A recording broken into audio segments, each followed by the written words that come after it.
नमस्कार. मी बनवत आहे वांग्याची रस्सा भाजी. भरून वांग करायचं, भरलेलं वांग. मी आता घेतले वांगी कापून घेतलेत. ही पेस्ट करून घेतली. टोमॅटो, जिरं, कोथिंबीर, लसूण, कांदा याची एकत्र पेस्ट बनवून घेतली. आता घेतलाय मसाला. त्यात टाकते हळद थोडीशी घरी बनवलेला मसाला, मीठ थोडंसं चवीनुसार. आता मी हे सगळं मिश्रण शेंगदाण्याचं कूट घेते. जेवढं आपल्याला पाहिजे तसं, जसं बनवायचे तसं पाहिजे ते.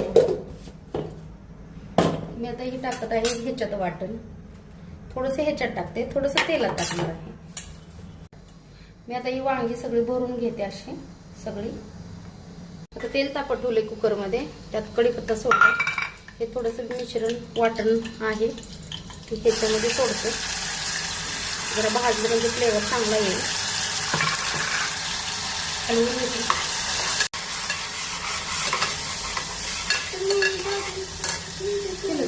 मसाला सगळं तेल सुटलेलं आहे आपण भाजून घेतलेला. आता ही वांगी सोडायची सगळी एक एक असं छान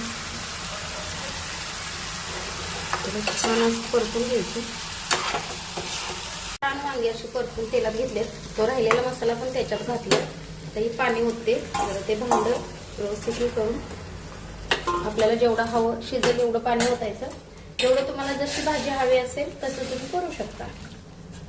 आता हे पाणी सोडले. आपल्याला छान असं गरम करून पाणी ओतायचं. त्यानंतर कुकरला झाकण लावून आणि 3 शिट्ट्या काढत आहे.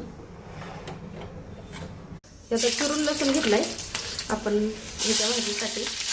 मटकीची भाजी मी तयार केली आहे. आता घेते टाकून.